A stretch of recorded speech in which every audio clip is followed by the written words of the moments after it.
this blanket statement is so toxic, absolutely toxic, is that entrepreneurs value output and growth, right?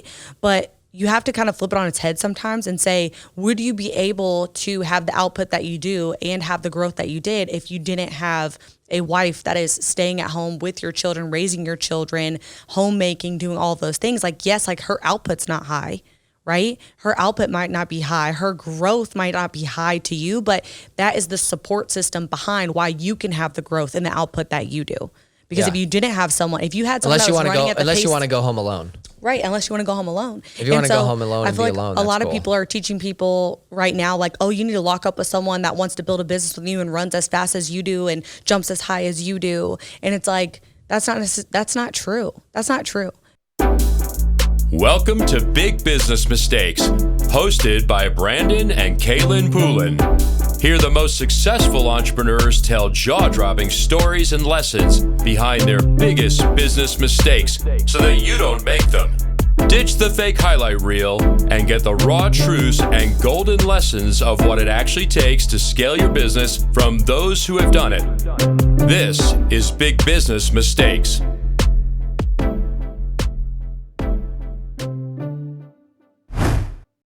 Welcome back to the Big Business Mistakes Show. I am Kaelin Poulin, and this is my wise husband. Brandon Poulin. Wise. I love that intro. It makes me sound kind of old, but I'm kind of old inside, you know? You are. That's why I didn't know you were 19 when I met you. I have a lot of gray hairs inside. They're just not on the outside of my body yet. Yeah, he was 19 and I was 23 when we met, and I had no idea because he was it just seemed like you were like 28. And so I just never even guessed. I remember making you show me your ID because I didn't believe you were 19. Because I asked you like, hey, you want to go out and do something? Like, you want to go to a club or like go out to a bar or whatever? And you're like, well, I would, but I can't get in. And I was like, what? And so this kind of sets up this episode. We're going to talk about how our business almost broke our marriage. And as being married business partners, and even if you're not married to your business partner, but just being in business, one of you being an entrepreneur, both of you being an entrepreneur, and like how our business actually almost broke our marriage several times. And we're going to talk through kind of why and how we got through it, because we just celebrated in May 8 years of marriage. So we beat the odds so far. Crazy. Because once you add a business to the mix of marriage, like the stats of divorce just skyrocket. Do they really? Right? Yeah. Yes. I could believe it. Yeah. Well, you had all the stress, the people, the decisions. But you know what's funny is like, that's what guys, this is going to be such a good episode. I know. This is going to be like juicy. We're going to do some ad hoc stuff. I'm like, usually we prep and we got notes and we're like, oh, we're going to go through. I'm like, we're just going to grill each other. Can I just like ask you some questions? It's going to be good. Like, it's going to be hilarious. I'm kind of nervous too. Not really, but I think I am. Mm-hmm. But like, that's what I loved about you. Like, ever since we've been together, we've been in business together. Yeah. Since the day we met. Since the day that you drove from Kentucky to Denver, where I was at the time, we were basically in business together. Yep. We were like side by side, and then we were together in our own company after that. But our whole relationship was kind of founded on our business desire and kind of ambition, right? Yep. Which is cool. Mm-hmm. And it's not like that for everybody, but like, it's interesting because, man, we clash, right? We're both, if you know Enneagram, we're both 8s on the Enneagram. Which is what the Challenger is what it's called? Yeah, the Challenger. So we're both the Challenger. So we're like iron strikes iron. Like there's sparks, right? Like there's sparks when we work, when we communicate. Yeah. But nobody like gets their feelings hurt. Mm-hmm. Like it happens, right? Yeah. Unless it's like super personal, because 8s will do that sometime. Well, like this isn't getting through, so let me just poke you right in the heart. Yeah. And then I'm like, okay, I drew the line. All right. Mercy, uncle. Yeah. It's usually you saying uncle, though. It's pretty rare. It's pretty rare for us to get offended. Yeah. And those, like, it's the deeper stuff we deal with, like everybody does. Mm-hmm. But like on the surface, like the intensity, the flash, the like, pop, pop, pop, like we just spout off. I mean, you guys have heard it. You've watched us. And then we're fine like 1 second later. If this isn't your first episode, you've already seen it. A little bit. Well, but maybe we're a little nicer when the camera's on. What do you think? No. No? Mm-mm. They're like, yeah, she's not. Yeah, I'm not. Oh, this is going to be good. So what, we were prepping for this and I was like, what are things that I've apologized to you for in business and our relationship? What'd you say? I said, my answer was, you've apologized to me for not letting me be myself in the business. You would try to make me you.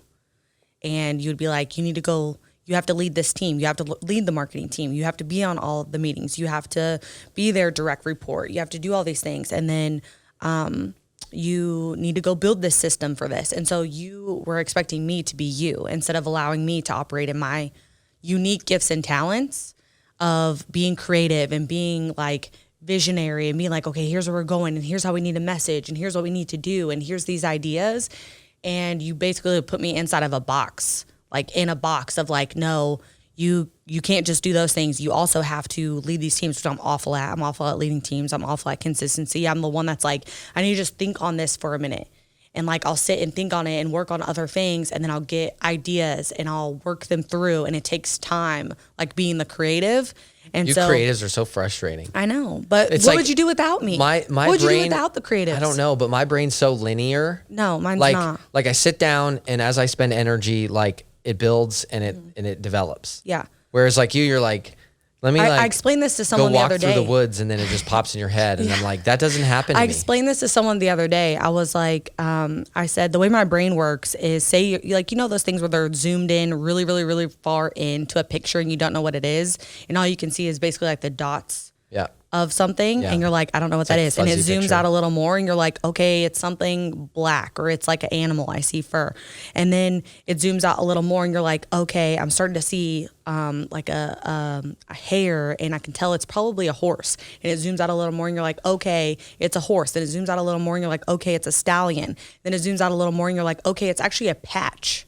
It's a patch sewn onto something that's a stallion. And then you zoom out a little more and you're like, oh, it's a hat with a patch on it that has a stallion on the patch. That's how my brain works. So like when you ask me a question, when you ask me something or, hey, we need to think about, what about this initiative? Or like, what's the angle of which we're going to pitch something? Or what's the angle that we're going to do this presentation? Or what about this new business venture? Like I start by seeing like the granular, and then as time develops, my brain works outward and then I can see the whole picture of like what it is we're supposed to do. And so if you don't allow me to bake it, then all I see is it's a horse, but I don't know that it's supposed to be a horse on a patch on a hat. But as things bake in my mind, then I see the hat and then I'm like, okay, that's it. It goes no further past the hat. So this is, I think, what we're supposed to do. And that's how my brain works. Wow. I've never heard you tell me that. I did. I just talked to someone about it 2 days ago on the plane, a friend of ours, Jared. I was telling, he was like, so how does your brain work like creatively? And I was explaining it to him and he was wearing a black hat with a stallion on it with a patch. And so that's where I got that analogy. I'm like, that's literally how my brain works. I think I'm actually the opposite. Like I see the whole model. Like I see the whole like greater, like I actually work outwardly at like outside in, like zoom all the way out and I got to see the whole thing and how it fits together. Or it doesn't make sense. Or it doesn't make any sense. And I'm like, I don't know what to do with it. Yeah. Right. And it's like, yeah, but I can't see all the other pieces. And this has caused a lot of conflict. Yeah. Yeah. And so I'm like, I have to see, and this is like my gift with working with our partners and clients is that like, I can see the whole thing. And then as I get more information, like I can rearrange the way the patches are placed on the hat. Yep. To like the right order so that they can succeed. Yep. And like I'm trying to that's how my talk to you brain about works. the granular, like this is the play and we're going to build the play out and how it fits into the ecosphere. But then your brain works the other way. So you're asking me questions about the big structure of things. And I'm trying to tell you about the granular, like, no, this is going to be the fundamental foundational piece. And you're like, we're not there yet. We're not there yet. We're not there yet. And I'm like, no, but if I can start on a fundamental foundational piece, then I can build it outward to like how the entire model is going to work and how everything's connected. But going back to what you were saying, I apologize to you for, and that was critical. So we've always kind of had our roles in a way, like you're more creative. You can design, you know colors, right? You were the kind of driving ambassador voice of our previous brand, right? And so we kind of navigated. I was more detail oriented, numbers, data, Spreadsheets. traffic, team, people, model, structure, right? Like, but I also can do creative and copy. Like I'm good at copy. I'm not good at like visual stuff, but I can like, it's rubbed off on me, which has been nice. But I will say that it was hard because as we grew, I needed a team structure to make things fluid, right? Yep. And in our last episode, we talked about you at the puppy center, right? Like at the retreat petting puppies because you were just burnt out. And it was like, well, we need to build a team around you. And so the tug and pull of that is you are like the floating butterfly that wants to do what you want to do, when you want to do it, how you want to do it. But putting that into a system is very difficult. Yeah. Right. So, and that's what I want to explain to you is that it's not by choice. It's just like all I can see is this.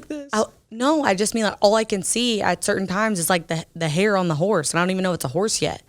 And so, but there's not like a timeline on it for me. So it's not like, oh, when I want to do it. It's like when the full picture comes into my mind of like, okay, this is how we're going to do it. Yeah. And so sometimes that takes 3 days. Sometimes that takes a week. And then as soon as I like see it and I download it, that's when like all of the magic happens. and that's like when you just disappear Yeah. from like our entire normal routine in life. Yeah. And you're just like on your computer, like Yeah. locked away in a room. I like 5 a.m. to like yeah.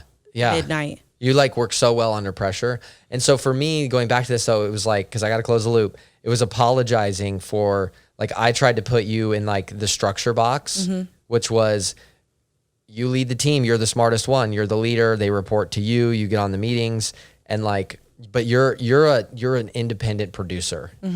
Right. And I've learned that. So in your business, so this is like practical now. Yeah. Cause come on, it's me. It's gotta be practical. It's like, take this concept, guys. Like there are independent producers in your company that are so gifted and you're trying to make them managers.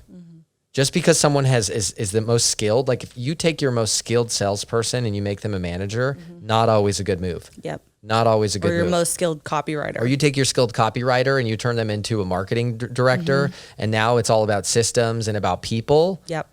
Like the skill, Nightmare. they need to be competent in the skill, right? And if, hey, they're the best, great. But you will have people who are independent producers that will move the needle for your company. But just because they're the best at the skill doesn't make them the best at the management. Yep. Two totally different things, right? Management is its own skill, and it's people, it's leadership, it's emotional intelligence, it's patience, it's maturity, right? And we've had independent producers that are incredible, right? But like we were trying to make them managers, and as soon as we took that away, which is the same thing for you, like you don't want to be in meetings. You don't want to have to follow through. You don't want to hold people accountable. Yeah. Like you don't like, you come to the meetings you need to be at. And I'm like, she's like, all right, what meetings do I have to go to? And I know the word have to go to is like, what do I have to go to? Yeah. Right. Yeah. I don't have to like push you to show up to record a podcast. Well, because I'm just like, you love this. if I know a sales page needs to be created for one of the initiatives that we're doing, I would much rather spend my time thinking through building that sales page. I don't need to know all the operational and all the stuff. I know the technical piece of like a sales page needs to be built. Yeah. And so like, why am I on a meeting? You guys talking through everything else. And this is what built up like so much, like I would say like resentment of the business, because I was having to be on these meetings and all these things. And I'm like, I'm not useful here. I'm literally just sitting and listening, and I'm not really able to give because my give is in the creation of the thing. So what if I spent the hour and a half that I'm on this meeting listening to people go around and say like, here's my plan for this week. I'm like, I don't care.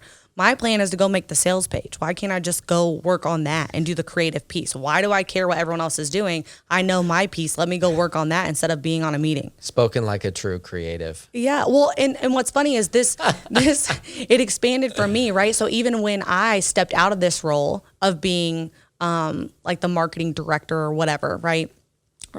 And leading the team, we did it again. We duplicated the problem with me into another person. So we took our best creative and then we had them leading the department, and the same thing happened twice. The one that starts with one that starts with J, one that starts with a P. We made the best creative that we have, the one that writes like me, the one that fulfilled content like me, and they both struggled with the leadership of the team, with leading a department. Yeah. Right? Yeah, and this is where, as you know, if you're like, you may be Kaelin in this instance, you might be me, right? You might be more operations, leadership, like model, right? And you're more right brain, creative ideas. Like if you're me in this situation, you have to go, Do I have the right people in the right seats? And like, I'm all for hierarchy and structure, but like I always say this, like every business is a snowflake. Yep. It's a snowflake. And when you're looking at how do I position people in my team and develop my organization, like it's an art, right? Yep. And there's absolutely a science to it, but the science informs the art, right? Like the science informs the art. So there's some rules, there's some basic structures, but like ultimately it's an art and you have to design it the way that fits best for your people to be optimized, right? And like in your instance where when I gave you somebody else to do the management and you co-created with them, that was when you came to life, right? That was when you could really be effective, when I stopped trying to force you into the box and let you be that creative, right? So now, right, it's really the same thing. But I know now. So like, I know the structure now. I'm like, hey, this is the one meeting you have to go to because you have to understand what's going on, right? I didn't go to it yesterday. I know. No. You did.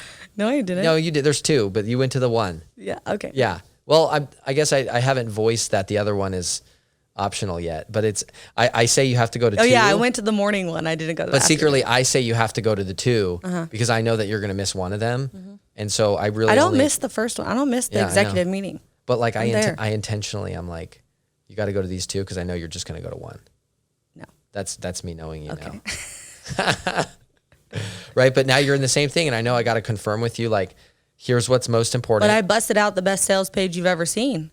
Oh, for sure. By not going to that meeting. Oh no.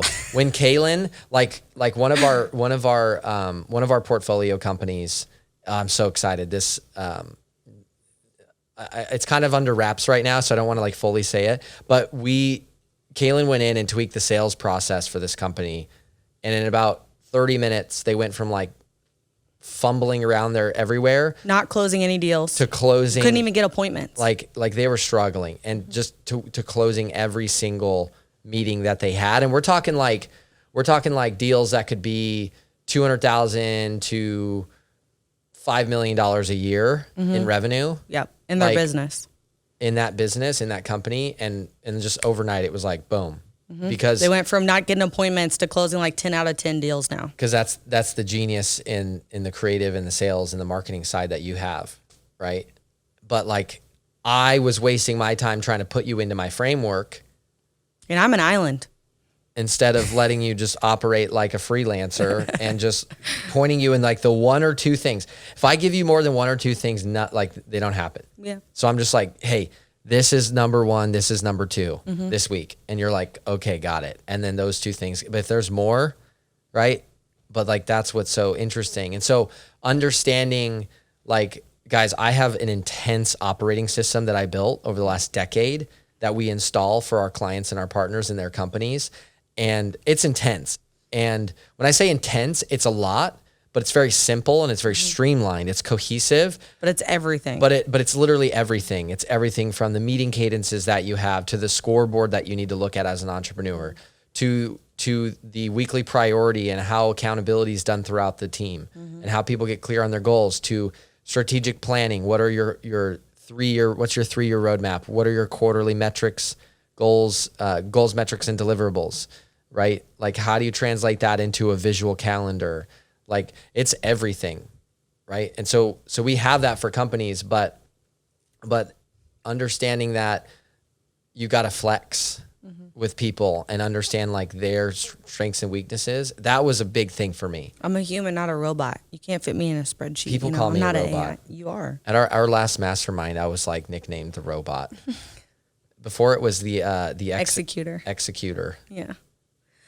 I think the other thing that you apologized to me for, and this was like a big one. Oh, guys, this is a dangerous place for me to be right now. The episode turned into what did Brandon apologize for? But I think the other one, which is great for entrepreneurs to hear, is you apologized to me for stop being fun. Dun, dun, dun. Stop being fun? Mm-hmm. You stopped being fun. In the beginning of our relationship, we were like building, but we were also like having fun. We were like experiencing things. We were going new places. We were traveling. We were like, there was not, I wouldn't say a cutoff time of the business. Like there never was, but we were like going and doing fun things. And something that's important to me is like adventure, right? Like I like adventure. I like variety. I can't do the same thing every day. I can't do the same thing every week or every month. Like you like that type of rhythm of routine. Yeah. I am like, if I am in the same place or doing the same thing for 3 days, like I'm losing my mind. And in the beginning of our relationship and our business relationship too, like it was so fun. We were doing fun things together. And then everything became like sterile in our business. It was like no fun because we have to focus, right? Can't go anywhere, can't do anything. We got to stay in Albuquerque. We got to not go to masterminds anymore. We got to cut everything off because we got to focus on the business. We can't travel. We can't just like go on trips all the time. We can't do those things anymore because we have to focus on the business. And so you apologized to me, like 18 months ago after we exited the company. You're like, I'm sorry that like I stopped being fun. You know, and it's interesting because we still did trips and we still went places. Mm-hmm. But I think just me kind of going, holy crap, this thing grew so fast. And then just bearing the responsibility and the weight of it because of how serious I took it. And I felt like this responsibility, right? And so that was just like maturing, right? Of being like, hey, like you can have a lot of employees and a lot of people and a lot of stuff going on, a lot of commitments, but still like not stress and enjoy it. And that's just like a mental like place that I had to get to, right? But I took it so seriously, which is arguably why it was successful and a big part of it, but also just me growing as a human being, going like, okay, it doesn't have to be so serious all the time. Well, I think for me, that's what bothered me the most is like, yes, that is why it was successful, but that's why the business was successful. But that's why like our marriage was like struggling in so many seasons. And there was just like, we were just off. Like we just weren't in stride with one another because it's like the priority was the business's success and not like, okay, this is what we have to do for the business to be successful. But we didn't hold the marriage to like, our marriage to the same standard of like what makes our marriage successful and what's needed there. If it's in the business, like what do we need to do? We'll shift it, change it, do it no matter what and make it happen for the success of the business. But we weren't like holding our marriage on the same pedestal of the business of we're willing to do whatever it takes. Even if that means, oh my gosh, God forbid having fun, Brandon. God forbid. Going to play golf on a Friday. Yeah. Well, I mean, literally, I just have this belief, right? It's like, I don't want to leave untapped potential on the table, right? Like I think it's more of an anxiety. Yeah, maybe. And so I don't want to leave that. I don't want to leave being like, I could have done more. I could have expanded more. I could have done that. But at the same time, like, I mean, we were at an event this weekend and Erwin McManus was talking. He's an amazing author. And he basically was like, everybody's going to leave this earth with untapped potential. That was for you. Oh, he's totally for me. He's like, everybody's going to leave this earth with untapped potential, right? Like, it's just not, and that's fine, right? Like, that's fine. Like, being okay with that, right? Like God is not going to be like, you should have done more. Yeah, everybody, he's not gonna hold up a the entrepreneur world, okay, we're getting spiritual here for a second. The world is going to say, if you leave anything on the table, you're lazy, you didn't do enough. Yeah. Like, but that's not how God works, right? You can't earn it. You can't do enough works. And so that was a shift for me of like, whoa, I'm just buying into a different philosophy, right? So listen, anything healthy grows, right? And I love growth. And we sold our company 3 weeks later, I was working on the next one. Yeah. Okay. So like, let me just get that straight for a second. Like, that's not what I'm saying. But what I'm saying is that if we are holding ourselves to the standard of like everybody else who doesn't do anything else, like, why are we doing that? Why are we buying into this philosophy that we have to sacrifice everything at that altar? Like, you're always going to have, you can't leave any situation and be like, I couldn't have tried harder. I couldn't have done more. Like, that will always be the case. Right. But frankly, I know that we're together because the balance of that, of like, you make life so fun and worth it.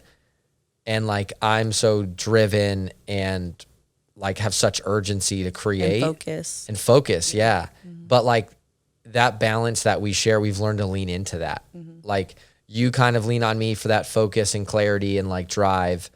And then I lean on you for that, like that spontaneity, that joy, that fun. Yeah. You say all the time, like, my life would be so boring without kids. It probably would, right? Like there would be no You'd variety. never come out of your office. I would just like, same thing every day. Yeah, like Groundhog Day.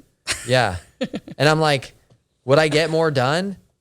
Probably. But I'd also get more done if I just sat alone and didn't have kids and didn't have a wife and didn't have friends and cut everything out of my life that's like human. Yeah.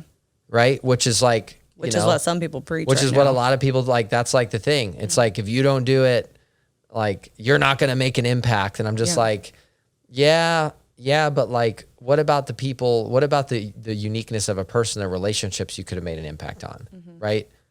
Like, I think I would like to argue. I would like to argue that a relationship one-on-one, right? Me and yours relationship, a friend, right? Like that is always going to be more impactful than whatever content that I'm going to put out, or whatever video I listen to, or whatever event I spoke at, right? I think there's like a bit of humanity that's lost, right? Because we're just like putting everything on this like plane of reach and numbers. And yeah, this is so good. This is so interesting. What else is on your mind? What else is on my mind? Yeah. At this therapy session? Yeah. Let's see. Well, it's actually my therapy session. Oh, is it? Yeah, I think so. It's been about what I've been apologizing for. Well, you can tell me mine. What have you apologized to me for in our Nothing. marriage business relationship? Nothing. You wanted the truth. That's not true. That's not true. I don't know. I can't think of one thing. Oh my gosh. What have I apologized to you for? We're sitting in this. I want to hear. What happened? I told you yours, so you gotta tell me mine. It's different for me. What? It's different for the husband, babe. Why? Me sitting on here being like, what have you apologized to me for? Yeah, what have I? So you can't think of anything. I haven't apologized for anything. I'm just kidding. What is it? Tell me. No, I want What have I you. apologized to you for? You have to say it, not me. Just think. I don't know what it is. You don't know what it is? No. Really? Yeah. Tell me. Say it. Bet you won't. He's scared of for his life right now. He's looking at me. He's like, I can't tell if she's serious or not. I'm serious. Tell me. What is it? Oh, I don't want to play this game. You started the game. You made me go first. So now, like, how does that make me look if you think that I can't take it? Well, I don't know if you've apologized for it. See, I told you I've apologized for nothing. Yeah. Yeah, well, sometimes I'm Just remember. I'm guilty for working. Yeah, tread carefully. I'm guilty for working. Oh, I'm guilty for not working. Yeah, you make me feel guilty for not working or for working. Oh yeah, for sure. Yeah, like you're like, it's like, even if it's like a work, like I'm guilted for it. I Like would my say production. After the times in which you say you're going to do it. Like when we're sitting at the dinner table and you're doing it. Like I'll be like, hey, are you with us? Hello, Brandon, you know? Yeah, those parts are warranted, but it's like, it's the edges of other things, even if it's like a work day or if it's like, hey, like we've got to plan our day for our week. It's Sunday, right? Yeah. It's Sunday though. Yeah, but you have to plan your week. So put it on Friday. No, it takes time on Friday. Well, that's business hours. Who cares? That's why I moved it to Friday. You don't get business hours when you're an entrepreneur and you get the freedom that we have. But see, I think that we do. Yeah. And this is where like we have conflict in our marriage. But 'cause we I would think have never gotten to where we are if we would have had like hard boundaries like that. We would have never gotten where we are. Yeah. And I'm just like, when it's the weekend, I'm on the weekend. It's like a weekend for me. And Well, that's we have why conflict around you're this. blessed to have me running the business because when it's the weekend and the shit hits the fan, right? Yeah. I'm there to make sure that it doesn't blow up. Right? Yep. So I think that's the difference, right? So that's where we kind of clash in that way. Yeah, because But I have the expectation of like the business should revolve around us. And like if I don't want to be on my phone for the whole weekend or think or talk or answer WhatsApps or Voxes or whatever, I'm like, that's a hard line for me. That's a hard boundary for me. Because like it's the weekend. Everything can wait till Monday. Unless someone's like dying or someone's like, even if someone quits, I'm like, I'll deal with it on Monday. It's like a difference in like. Yeah. I don't have the physical mental capacity to just like put it in a box until Monday. Yeah. Because like, I mean, maybe I could do that. Like, would that be the best outcome? No. So I have the urgency to just like handle it, and I'll get it to where it needs to go.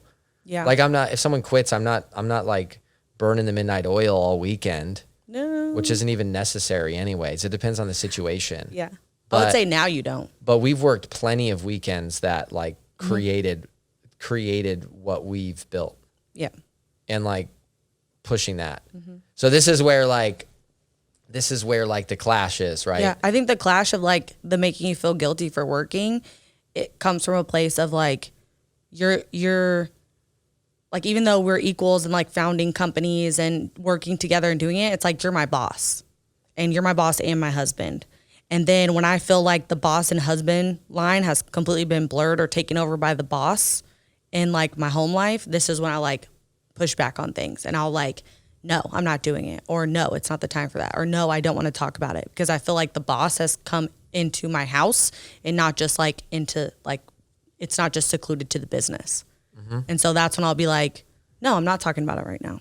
You're like, hey, I need to talk to you about something that we need to like go over. That's like urgent. And I'm like, no, because now the boss is in my house. Because if I was at a real job and a real thing, like I wouldn't be having the discussion. But you don't right have now. a job. I know. And so that's what I'm saying. I'm admitting to right now that like I can see when the boss comes out and like the boss hat is put on and I have a hard time being like, I want to talk to my husband right now. I don't want to talk to my boss.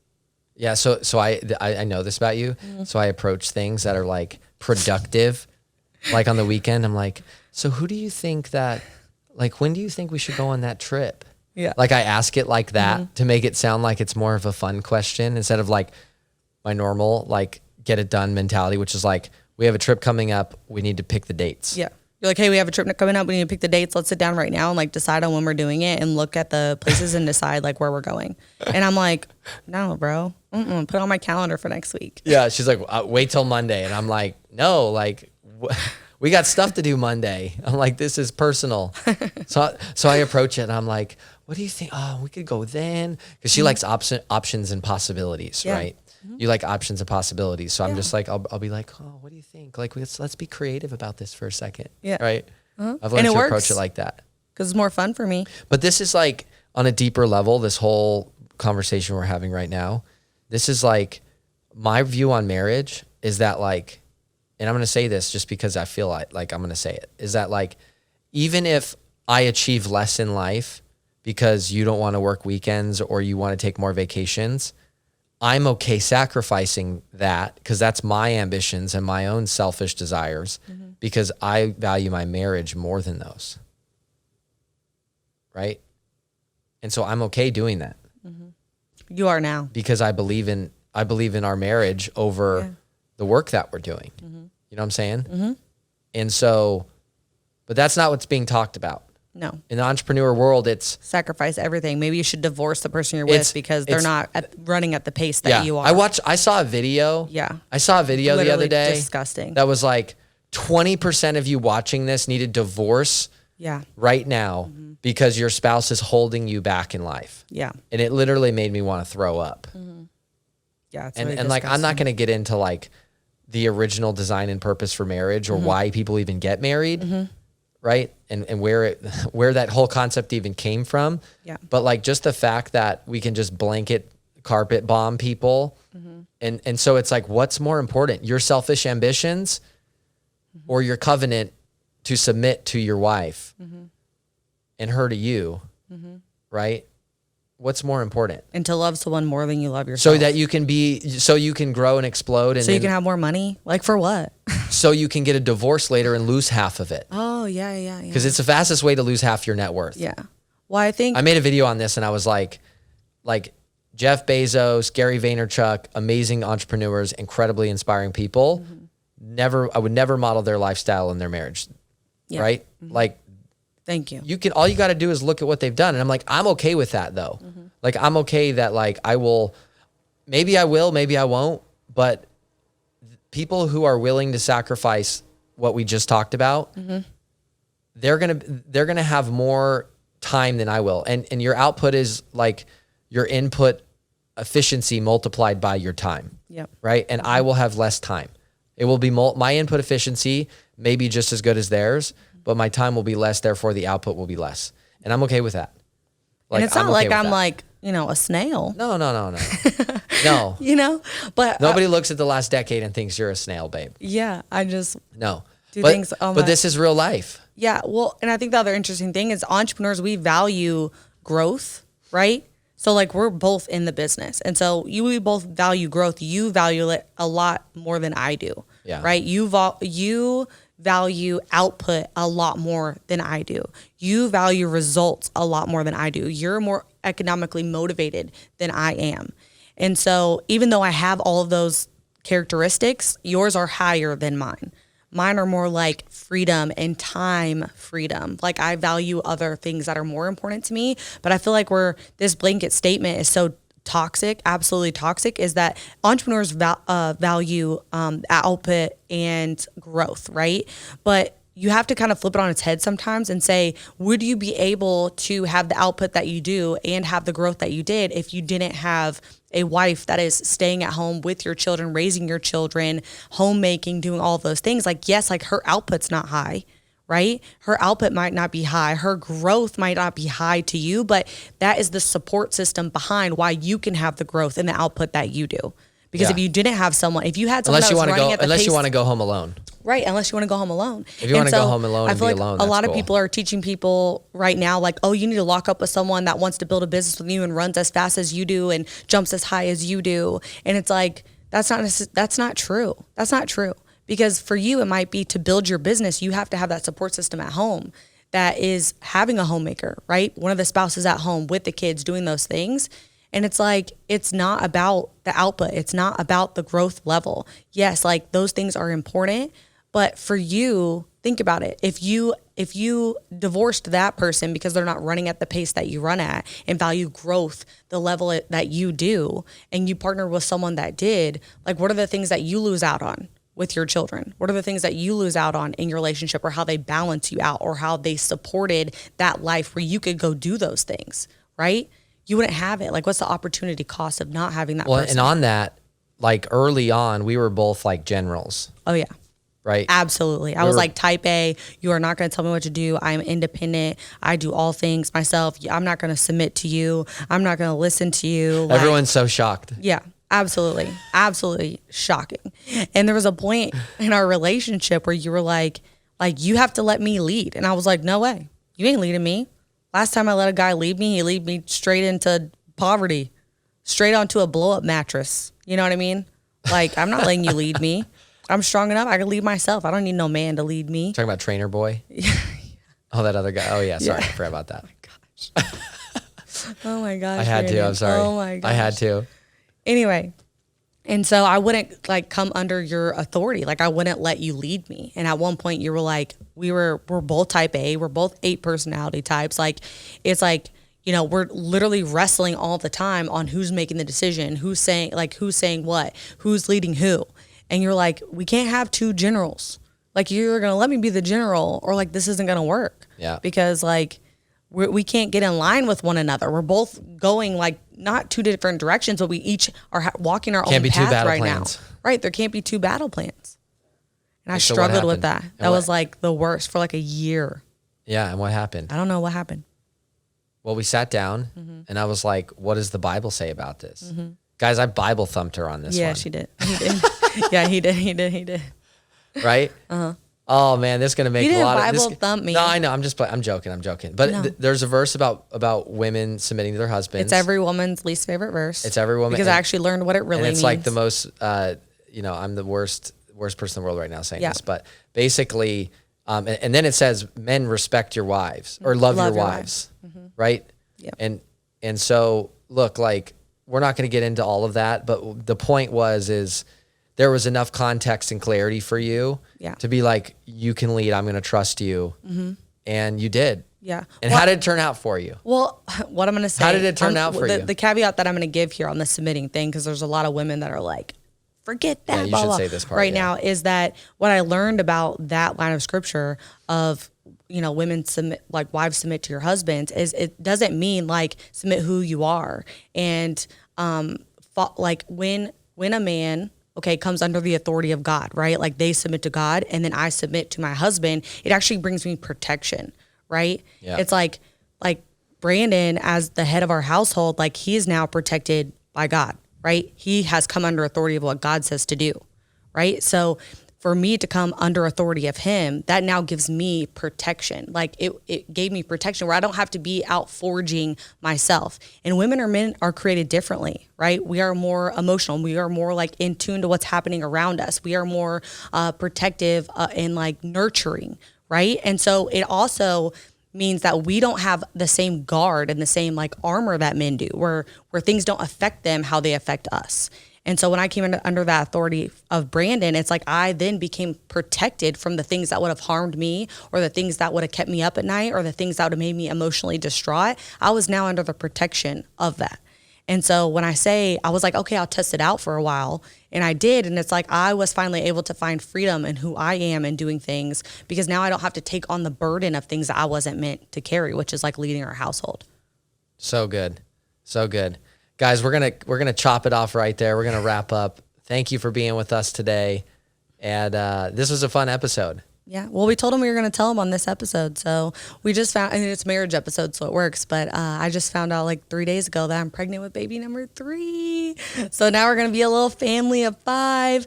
I went to an event and everyone kept telling me I was pregnant. 3 kids. 3 kids. Family of 5. Okay. Yeah, that's sure. That's what I said. Yep. Well, there's not another person married to us, so how else would there be a family of 5? And went to an event, and everyone, there was probably like 12, 15 women that told me, you're pregnant, you're pregnant, you're pregnant. I'm like, that's not possible. I just got my IUD out 4 weeks ago. Like, I'm not pregnant. And so many people told me that. I was like, wouldn't it be funny if I DoorDashed a pregnancy test to this event and like took it? Wouldn't it be funny? Wouldn't it be funny? And so I was like laughing to myself, took the pregnancy test. Literally, Erwin McManus is on stage presenting. And I like so thought that it wouldn't be, that I just like went and peed on it like 2 minutes during his presentation. And then it was like, boom, pregnant. And so I like came in shocked, telling Brandon, pulled him out of the event. Yeah, I was like, which kid is in the hospital or who died? Yeah. It was like the urgency on your face. Yeah, because I was like pale. I was like, I said, I was praying for that was going to happen quick, right? So why wouldn't I believe for it to have enough faith to just go ahead and take a pregnancy test? Like, why wouldn't I if I'm believing for it? And so I did, and sure enough, we're pregnant with baby number 3. So I'm pregnant. You ain't pregnant. Yeah, I ain't pregnant. Yeah. No matter how hard I want it, I could try. I would never get pregnant. No, you couldn't handle it. Yeah, that doesn't happen. Just for the record. Apparently, we got to set the record straight on that one. I've never seen a pregnant man before. Yeah. Well. Oh, guys, it's so good. Thanks for being with us today. Hey, guys, if you liked any part of this episode, we want to hear from you. Yeah. Any nuggets. Drop a review. Tell us what your biggest takeaway was, or tell us what episode we should do next. We want to hear from you guys. Or just don't and hit the 5-star thing with your button and don't type anything, because that's way easier. That's cool too. We'd take that too. We'd appreciate that for sure. So thanks, guys. We'll see you next time.